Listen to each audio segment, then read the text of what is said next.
Lesson 30, Graphing Functions. A linear equation is an equation whose graph is a line.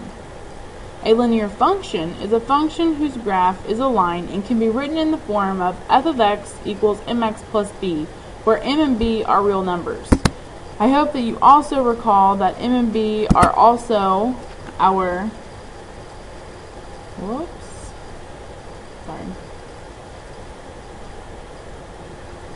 slope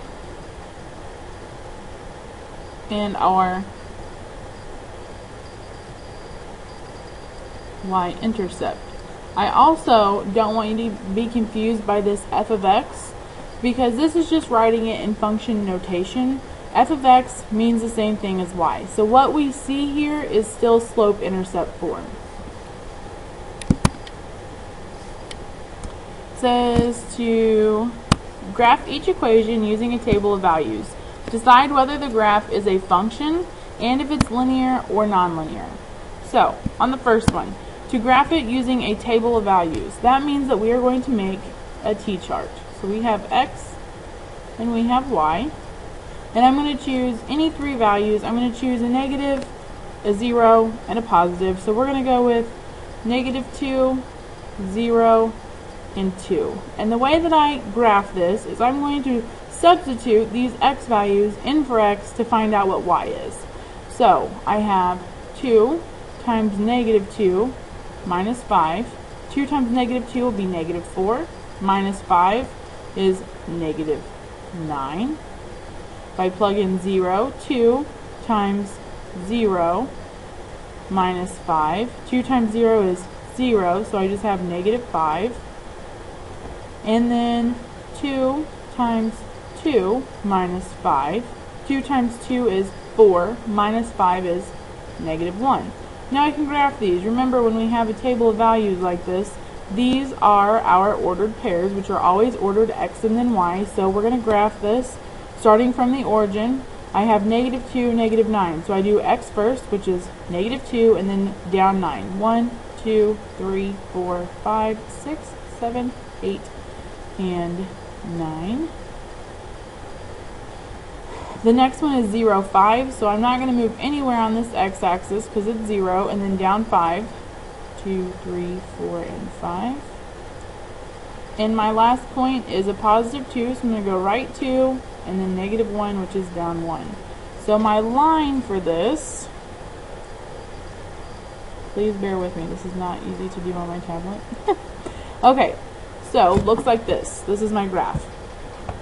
So what I have is a line, and it should be a straight line, but I did a poor job, which makes it linear. If it is a line, it is linear. So this is a linear equation.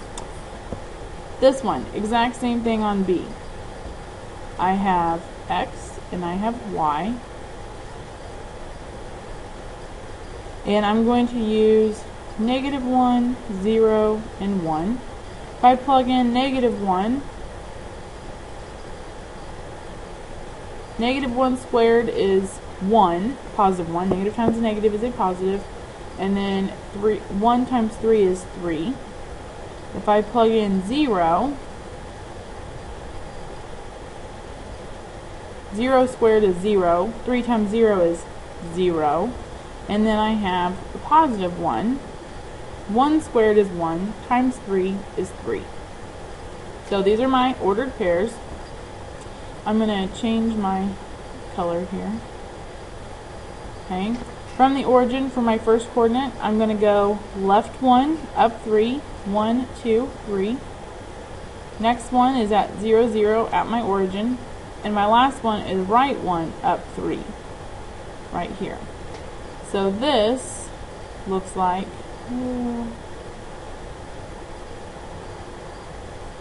pretend that looks better. It's a parabola.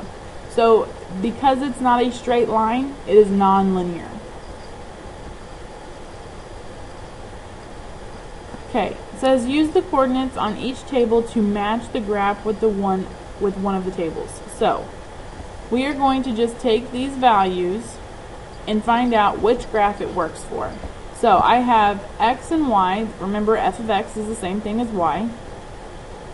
And I have -2, -7. So I'm going to go from here, negative 2, which is going to be left 2,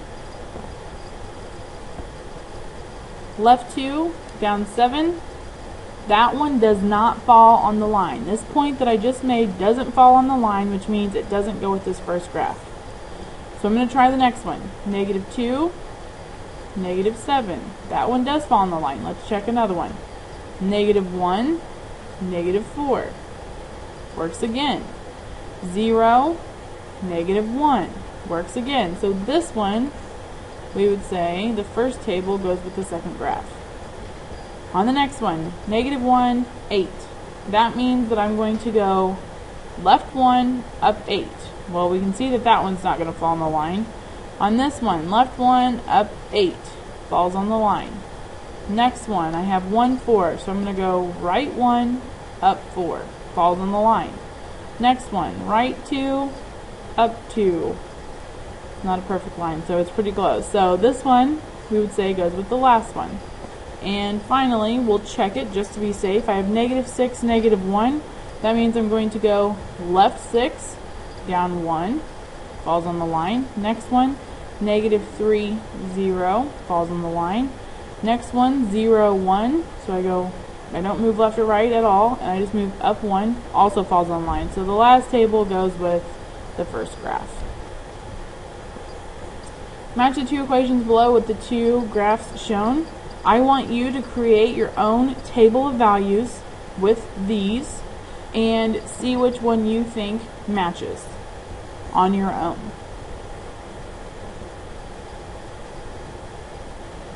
Okay, it says use the graphs to identify the domain and range of the function.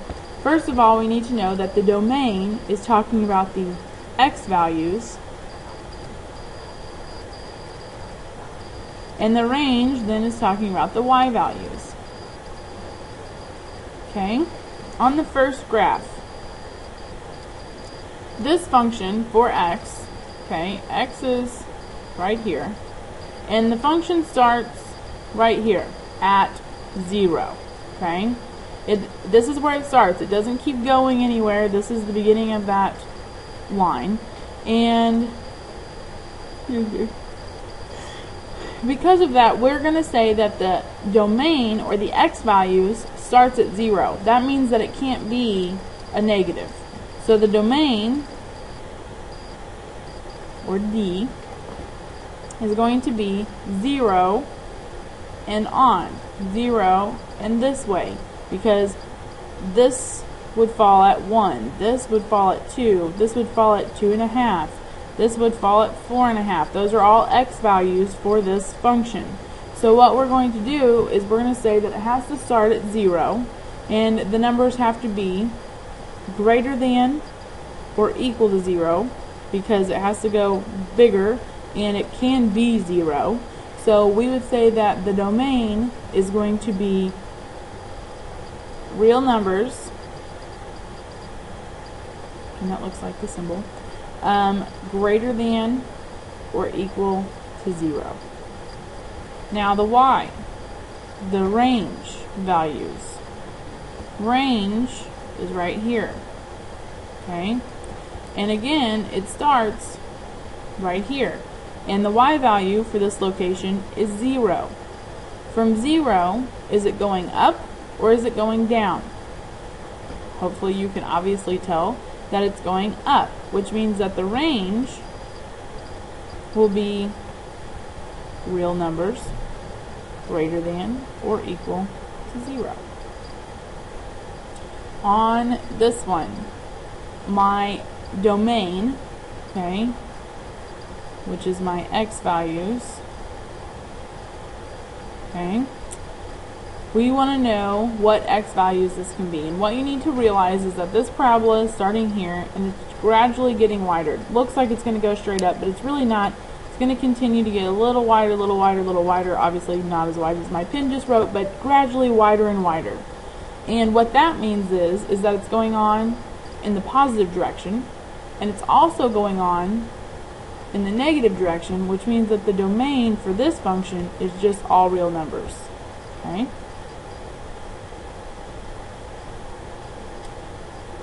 the range, or the y values, are right here. The lowest y value that we can have is at this point, because the arrows show us that the function continues on in this direction, which is towards the positive numbers. But the lowest number that it can be for the range, okay, is right here. So from 0 we go down 1, which means it's -1. So the range is going to be real numbers greater than or equal to -1. Last example here. Carlos mows lawns. He spends $5 a day on bus fare and earns $6 per lawn. The table below shows the money he earns for lawns mowed in one day. Make a graph and use it to find the amount he earns after mowing 5 lawns in a day. Write the rule in function notation and use it to check the answer. So what you need to do is you need to create your own coordinate plane, plot these points, graph it, and then determine about where you think it would fall for 5 lawns, and use that to write a function and check it on your own paper or in your notes. And I will see you in class tomorrow. Have a good night.